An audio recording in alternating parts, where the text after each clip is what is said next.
সূর্যের তাপে ডিম ভাজি, এটা যে কত মজার, কেমন ছিল পুরো ভিডিওটা দেখতে থাকুন, অবশ্যই বুঝতে পারবেন।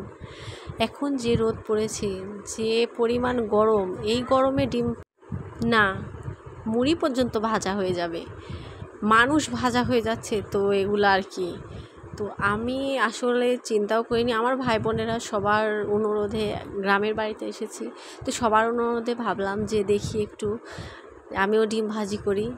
তো এখানে আমি সকালবেলা একটা ডিম পোস্ট করেছিলাম, করে এটা নিয়ে গিয়ে রেখেছি একদম কড়া রোদে, যেখানে বেশি রোদ লাগে।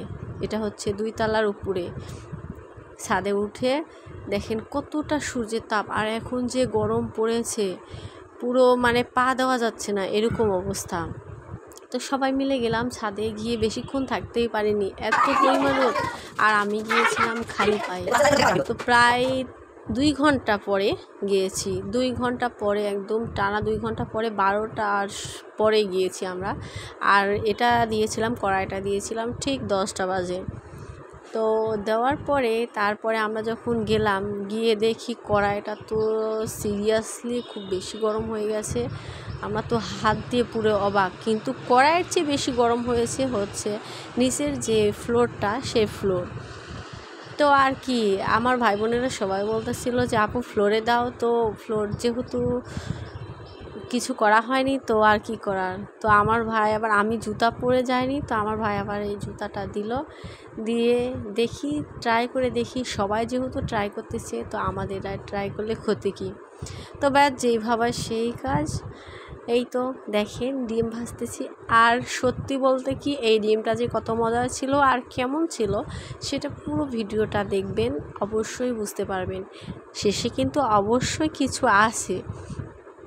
তো দেখেন এই যে ডিম দিয়েছি, ডিম দেওয়ার সাথে সাথে দেখেন সাইডে কিন্তু একটু সাদা সাদা হয়ে গেছে। তো ডিম দেওয়ার প্রায় আমরা 20 মিনিট পরে মানে দেখতেছি যখন কিছু হচ্ছে না, তো আমার ভাইয়েরা বলল, ভাই বোনেরা বলছে আপু কুসুমটা একটু গলিয়ে দাও, তাহলে হয়তো হতে পারে। তো যে ভাবা সেই কাজ, একটু আবার দিলাম। ওরা বলতেছে আপু আরেকটা ডিম নিয়ে আসি, নিয়ে এসে একটু নিচে ফ্লোরেও একটু ভাজি করি। তো আমি ভাবলাম না, এত ডিম নষ্ট করে আর লাভ নেই, ফ্লোরে ভাজলে হয়তো বা নাও খেতে পারি, তো আর কী করার। এইভাবেই করলাম, একটু নাড়াচাড়া করে দিলাম। এই দেখেন লাস্ট পর্যায়ে, মানে কি বলবো, প্রায় 20 মিনিট পরে এসে দেখি এইরকম অবস্থা।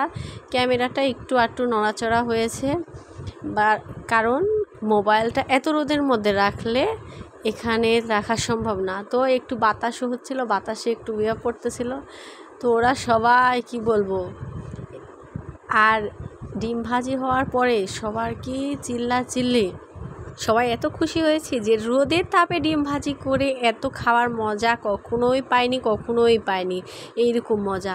তো আমি বিশ্বাস করি রোদের তাপে এভাবে ডিম ভাজি করে দেখবেন, কিন্তু ঠিক আছে, কিন্তু 10 টাকা কি 5 টাকা যেটাই হোক, হয়তো বা লস অনেকে খেতেও পারেন, নাও খেতে পারেন, বাট আমি লস খাইনি, কারণ আমি কড়াই দিয়েছি সেহেতু। আর লাস্ট টুরিস্ট হচ্ছে এইটা, আমি এটাতে গরম করে নিয়ে গেছি, কারণ রোদের তাপে ডিম ভাজি করা কখনোই সম্ভব না, যে যাই বলুক, যেভাবেই বলুক, আমি যতদূর জানি এভাবে সম্ভব না।